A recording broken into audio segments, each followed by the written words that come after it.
never thought we would get to this point, to be honest with you. I was kind of thinking maybe Oda just mentioned Ochoku as like a member of the Rocks Pirates. I didn't think he was actually going to ever talk about all of them. Like, maybe we will. Maybe we'll have like a little moment where we meet Silver Axe and we meet Captain John. Well, okay, Captain John's already dead, but like maybe we'll get like a flashback with Captain John, all right? I didn't expect all of them to be relevant, but we're finally here, kind of, sort of. I mean, it's not like he showed up or anything.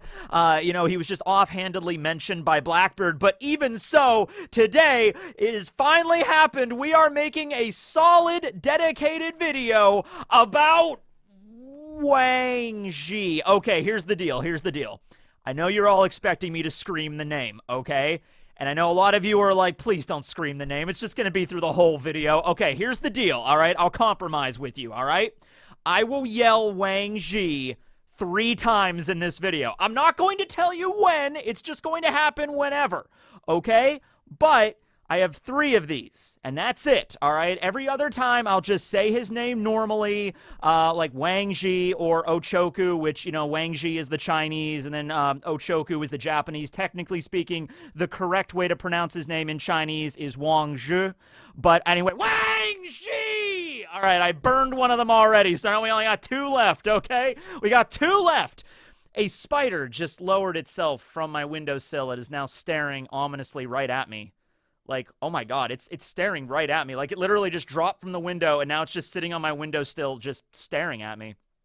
I don't know if that, what sign is that? I don't know. All right, well, anyway, let's get into it. All right, so let's do some of the background stuff first, okay? So Wang Zhi was first referenced as a member of the Rocks Pirates, okay? And just like, these are the greatest pirates that ever did pirate in the history of pirates. You know, back when Roger was still a rookie, you know, wet behind the ears or whatever, traveling the Grand Line, the Rocks Pirates were the ones that were in charge, okay? You had Captain Rox D. Zebek at the helm, and then you also had, you know, Edward Newgate, who would later become Whitebeard. You had Charlotte Linlin, who would become Big Mom. You had Kaido, who would later become Kaido. But on top of that, you also had Shiki, the Golden Lion, who, you know, see the 10th movie Strong World for more reference on that guy. We also had Captain John, whose corpse we saw during Thriller Bark. So he died at some point, who's also the owner of the famous treasure that Buggy was looking for. I assumed Buggy, once he became a warlord, and since he had the treasure marker that he got from Luffy at Impel Down, I assume Buggy found Captain John's treasure at some point, but considering he had to take a loan out from Crocodile to start off the Buggy's delivery, I'm assuming he never found it, so it's still out there somewhere in the world. We also have Silver Axe. We know nothing about Silver Axe. And then finally, we have Ochoku, or Wang, all right? Now, there was a lot of theories around there that since Captain John was on Thriller Bark as a general zombie, a lot of people thought that maybe some of the other general zombies, the bodies that we saw there, the corpses, were also these former members of Rox's crew. Like, remember that big, giant, tough general zombie? He had the golden armor. He was like this hulking brute of just like, I crush things with my mighty fists, you know, that kind of dude. People thought maybe that could have been Wang. There was also a member of the general zombies that had silver armor and wielded a silver axe. He's like, oh, well, maybe that's Silver Axe. So all of the general zombies got, like, killed and, like, got one-shot sort of by ores, so that would kind of suck if, like, that's the end of their legacy. John was definitely there, but the others, I don't feel like they were. I feel like Oda is going to do some other stuff with them, and at the end of the day, those were just their bodies, you know what I mean? So, like, their stories or something else that doesn't say anything about their power level or anything like that, because a soul or their shadows were put into these corpses that weren't their originals. So, you know, like, Ryuma would have been a lot stronger had he had his original shadow, his original power, rather than Brook's shadow, okay? Not saying anything against Brook, I'm just saying that Brook's shadow in Ryuma was really strong, but that wasn't Ryuma at his absolute strongest, okay? They were comparatively weaker there, okay? Let's talk about what we know about Ochoku compared to actual history, okay? Because maybe Silver Axe and maybe Captain John, there were a lot of captains, you know, that were named John back in the day, you know, that were pirates that, or maybe took the alias of John in something. So there's a few pirates that that character could be referencing to, okay? Silver Axe, who knows? But, you know, Oda certainly does like to use actual pirates from our world, at least their names, as an inspiration for One Piece characters. A perfect example of this is, well, Marshall D. Thatch, who turned out to, well, Marshall Thatch, Marshall D. Teach. So there you go, Blackbeard there. And then Thatch was actually the one on Whitebeard's crew that he killed to get the Yami Yami no Mi. So Thatch was his real name historically, and then Teach is his name in One Piece. I don't know if the real Blackbeard had the will of D. He might have, who knows. Edward Lowe is Law, so there you go there. Bonnie is also a reference as well. So in the real world, in the 16th century, in the 1500s, during the Sengoku Jidai, during the Warring States period of Japan, Wang Zhi was a Chinese pirate, and he was the one that was responsible for basically bringing the Europeans to Japan. So the first Europeans to actually set foot on the island of Japan were the Portuguese, and Wang was essentially Wang was essentially a translator for them, okay? So basically, as a pirate, he was like taking advantage of the fact that, like, hey, Japan is in the middle of this massive, like, nationwide civil war. All these feudal lords are fighting with one another during the Sengoku period. And so he's like, I can maybe capitalize on this, okay? So Wang Zhi brought the Portuguese over to the island of Tanegashima, which is south of Kyushu, and this is where matchlock rifles were introduced to the Japanese for the first time, okay? So the feudal lord of Tanegashima, which is just this island, saw these matchlocks and was like, wow, okay, this is a game changer, all right? This is a huge deal. And at this point, Chinese characters and Japanese characters were pretty much the same, like the kanji and everything, so that's how Wang Zhi was able to translate for the Portuguese and, like, also explain to them, this is how the matchlocks work. This is, how you load them. This is, you need gunpowder. This is how you make gunpowder. He actually turned out to be extremely wealthy because the Japanese did not have a natural resource for saltpeter or potassium nitrate, which is vital for making gunpowder. Just go read Dr. Stone for more information about that. But the Japanese needed saltpeter, and so Wang Zhi is just like, okay, you need some saltpeter. Well, there's a lot over in China. I'll go bring it to you for a price. So Wang Zhi was a very economical pirate, I guess. He was like, hey, he saw supply and demand, man. That's what you got to do, right? And so he became very, very wealthy, and for that reason was sort of responsible for bringing firearms to Japan, which became, ubiquitous during the Sengoku Jidai era. Okay, Sengoku Jidai era. That's a little bit redundant, but you know what I mean. And also for that reason, the guns that they introduced, the Portuguese introduced to Japan, ended up just being called Tanegashima in Japan because that's the island where they originated from, okay? So a little bit of historical context there. For that reason, I like to think that there's not really a lot of pirates in the One Piece world that use guns as their main focus of weapons, and the pirates that do use guns in One Piece are usually like small-time riffraff, or they're the strongest pirates ever, like Ben Beckman or Yasopp or Van Augur, that use rifles that are insanely powerful. So I want to throw Wang Zhi in there with the ones that actually have, like, they're really powerful and they have rifles. Maybe he's decked out with all these really powerful pistols. He's got Sea Prism, all that kind of jazz, all right? That's how I'm picturing Ochoku or Wang Zhi in One Piece when he finally shows up, okay? So, I'm hoping he's not dead because Blackbeard sort of mentioned that he fought against Ochoku and that he won, and the reason that we know he won is because Ochoku was the one originally in charge of the Hachinosu of Full-a-Lead Island, and Wang Zhi also, I guess, took up that position after Rox died, or after, the God Valley incident, after Rox disappeared. This answers a question that I did have for a while, and that's like, okay, if the Rox pirates originally set up their base of operations on the Hachinosu, and, that's maybe where the Davy Back fight originated and everything, it was the pirate paradise, and then eventually God Valley happened 38 years ago, and we don't know exactly what happened. Rox might still be alive, or he might be dead, who knows, or he just vanished or something, got sucked into a parallel dimension. I don't know what happened to God Valley. It's One Piece, ladies and gentlemen. Anything is on the table here, okay? He might be in the Bleach universe or something. He might be a Stern Ritter or something. I guess we'll find out when the Bleach anime comes back. Okay, but anyway, after that event, what happened to the Hachinosu? Did it just lay abandoned? Did the Marines or the world government ever find it? Was it hidden somewhere? Like, who was in charge of it? So it would make sense that a former remnant of the Rox pirates decided to take over Hachinosu, okay? Just like how Whitebeard and Big Mom and Kaido all left the Rocks crew to start their own crews and rose to prominence, eventually becoming emperors in their own right.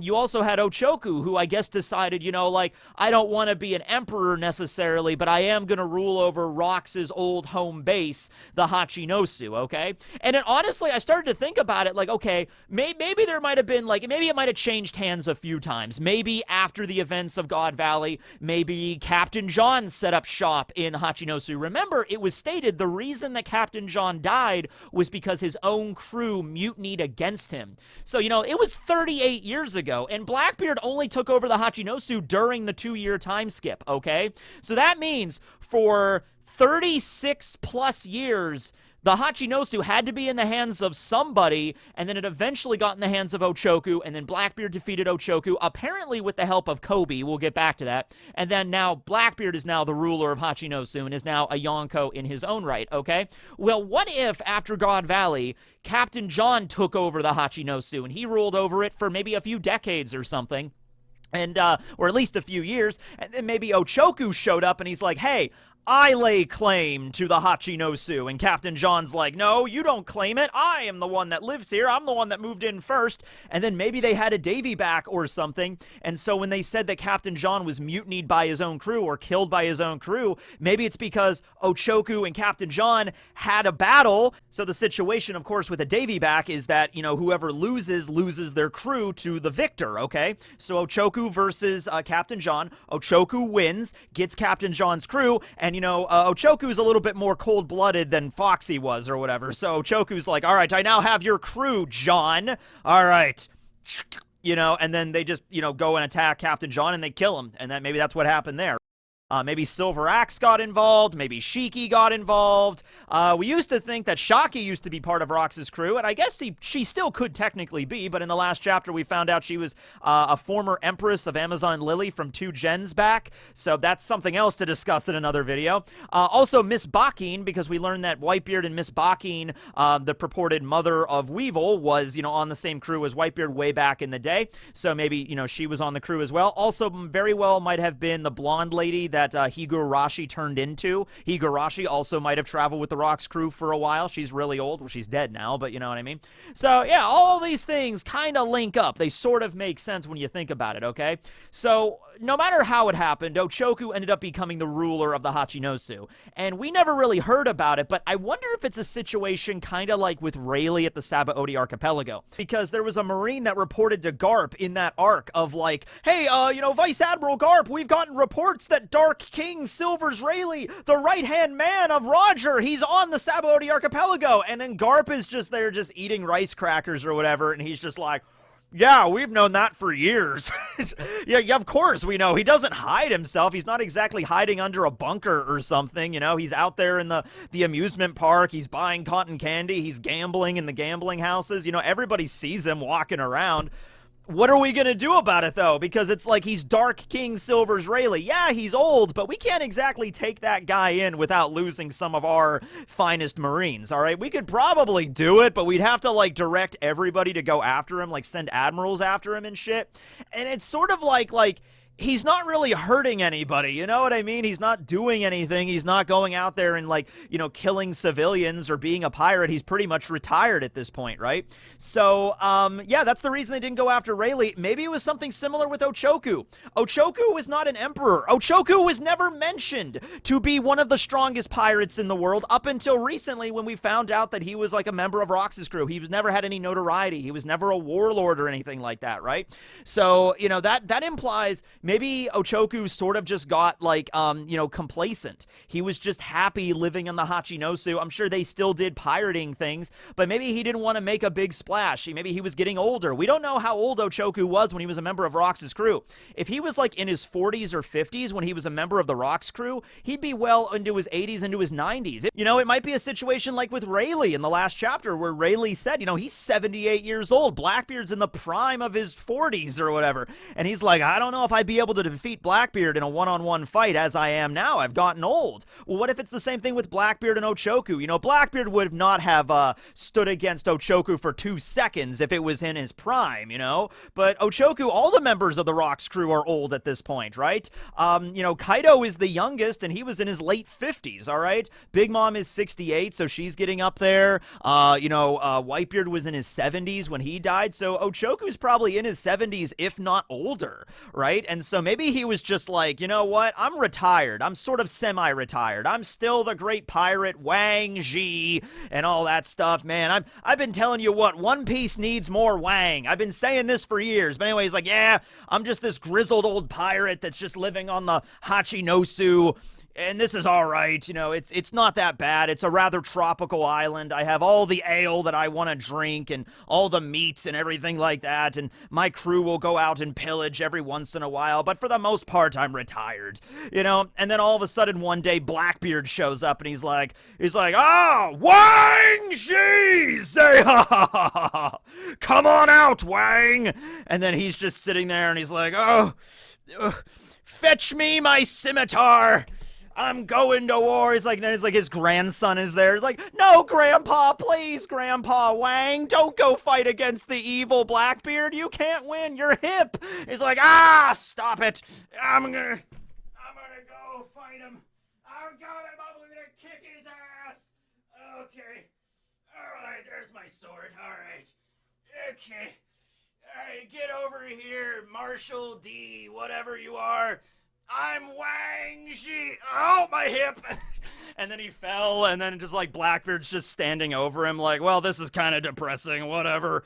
You know what, old man? I'm not gonna kill you. I'm just gonna kind of push you aside. I'll take over the island. You can have this island over my whole dead body. And that's when, like, his crew walks over. Wang Zhi's grandson picks him up. He's like, okay, Grandpa Wang, let's just get you on the ship. It's not our home anymore. What? Who are you again? I'm like, oh, okay, let's go get you some pudding, okay? So, yeah, Wang Zhi might be kind of, like, sort of depressing now. He might be in a home somewhere. I'm not sure exactly now that I think about it. I don't know. Maybe we could do something like with King Piccolo. We can assemble the Dragon Balls and Wang can get his youth back or whatever. I don't know. So, yeah. Now, how does this all tie into the Rocky Port incident and Kobe and Law? Because the Rocky Port incident was mentioned a long, long time ago. All right. I think it's like you can make sense out of this pretty easily. Number one, the Rocky Port in question was the port of Hachinosu. Let's just call it that. Maybe the port at Hachinosu is referred to as the Rocky Port. Okay, there you go. So that's simple. Oh my god, I can't believe I just realized this while I was editing, but the Rocky Port. Rocks D. Zebek. Hachinosu Island has a port called the Rocky Port, which actually, if you look at this picture, is in fact very rocky. I mean, look at those rocks, but also rocks, as in the pirate. Damn it, Oda. It was mentioned by Brand New that Law was the mastermind of the Rocky Port incident. So we're going to hold off on that for a moment, okay? I like to think Law did something here to orchestrate. He's the one that got the Marines and Blackbeard to go to the Hachinosu, but he wasn't actually there. It was revealed later that he was the one that sort of like orchestrated everything as like his puppet strings or whatever, okay?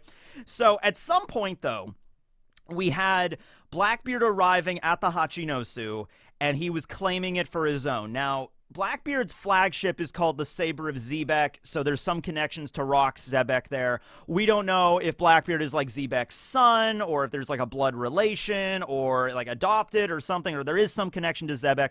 There's definitely something there. We just don't know what it is, okay? But it would make sense why Blackbeard would want that island, okay? For just the historical significance and all that, okay? So Kobe was also there, and Kobe fought, and it was revealed that the reason he's called the hero is because he saved civilians. So that would mean there's civilians living on the island, which is weird because it's a pirate paradise. But we don't know how Ochoku ran it. You know, Ochoku might have had regular civilians living on the island. Maybe he gave up being a pirate. Maybe that's the reason we hadn't heard about him. Maybe he just wasn't a pirate anymore. Maybe after the events of God Valley, he literally went and started a bakery. Maybe Hachinosu was Bakery Island. You know, it's like, hey, there's a reason we haven't heard of him before. The Marines never mentioned him. We never saw a wanted poster with him or anything. He was clearly still alive. So maybe he's like, I'm going to take over the Hachinosu and I'm going to finally turn it into a bakery. Captain Rocks would never let me start my own bakery. So he started a bakery, and he had civilians living on the island, and then Blackbeard showed up and kicked them all off and tried to wipe them all out, and then Kobe saved them. There you go, right? So I like to think it was either this event or the Payback War incident, either or, that made Blackbeard into a Yonko. Could have been a combination of both, you know what I mean? Like, he wipes out the remnants of the Whitebeard crew, then he immediately takes over Hachinosu, and the government has no choice but to classify him as an emperor at that point, you know what I mean? So that's just how that goes.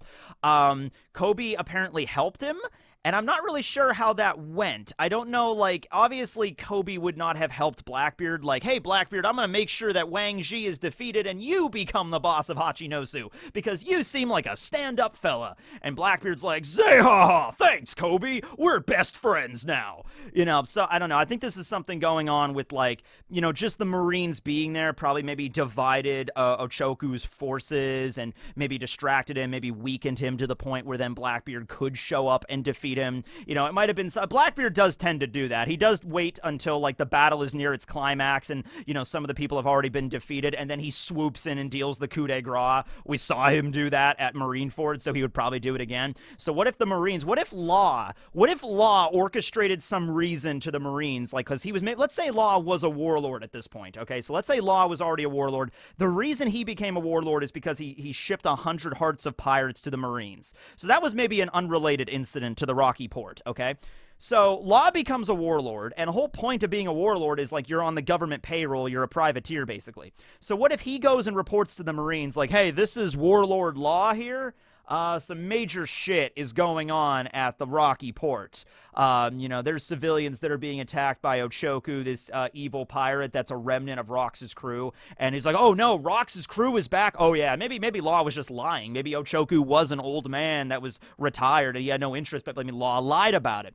And so the Marines sent Kobe and everybody off to the Hachinosu to fight him and wipe out Ochoku. And then, or maybe the Marines didn't know he was there. Maybe he just really did just disappear. Maybe he changed his name or whatever. He has enough names already. Ochoku, Wang Zhi, Wang Zhi, you know, whatever. So the Marines didn't know he was there. Law reported on it. He wasn't a threat anymore. He wasn't a pirate, but the Marines attacked him anyway. And so then Blackbeard got wind of this because he has spies everywhere. And so Blackbeard was like, zeha ha ha ha. While the Marines are defeating Ochoku's forces, I will swoop in at the last minute and claim the Hachinosu for myself. And then that's what he did. And so that would make sense why he would thank Kobe for helping him out in that particular instance, okay? Not because he wanted to, but because of whatever, you know, just because of happen chance, right? Kobe's also a member of Sword, but I can't really see any particular... That spider is still looking at me, man. He's over there now. He's just like, hi there. How you doing? Yeah.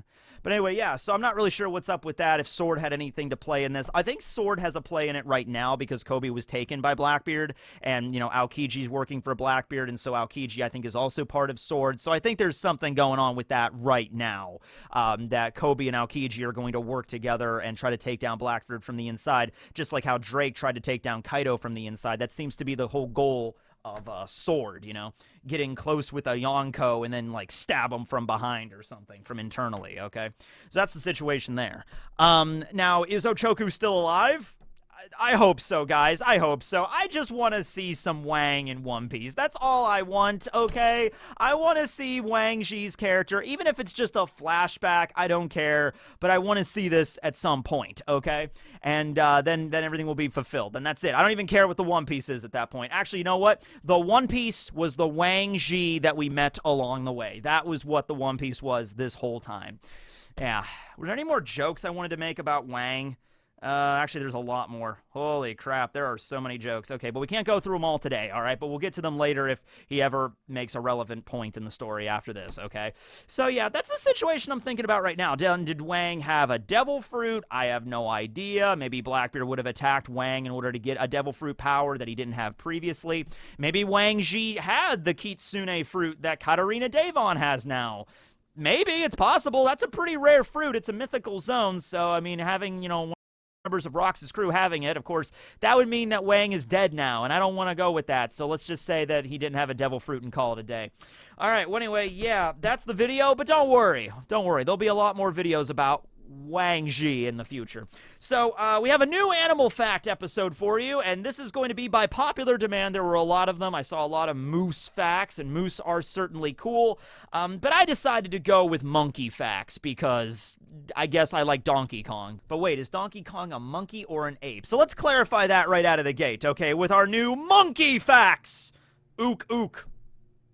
Okay, so yes, monkey facts, but there is going to be some stipulations here, okay? So monkeys and apes are actually different in certain ways, okay? When you're talking about like the scientific classification, monkeys and apes are different. However, in common speech, when people just say monkey, often they are referring to pretty much primates in general, okay? Even so, it's one of those things that's like, okay, monkey and ape are scientifically different terms, but monkey just becomes like the catch-all term for everything, all kind of primates in the animal world, okay? So, a couple of differences, though. Monkeys often have tails. Apes typically have no tails. Monkeys typically live in trees. Apes typically do not. When we're talking about apes, we're talking they're just generally much larger, like orangutans and like gorillas and everything like that.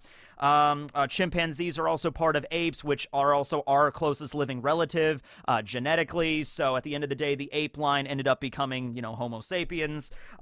Monkeys, you have like capuchin monkeys, spider monkeys, you know, and typically also because, you know, eventually it ended up with us, apes are more cognitively developed. They're smarter typically on average than most monkeys are.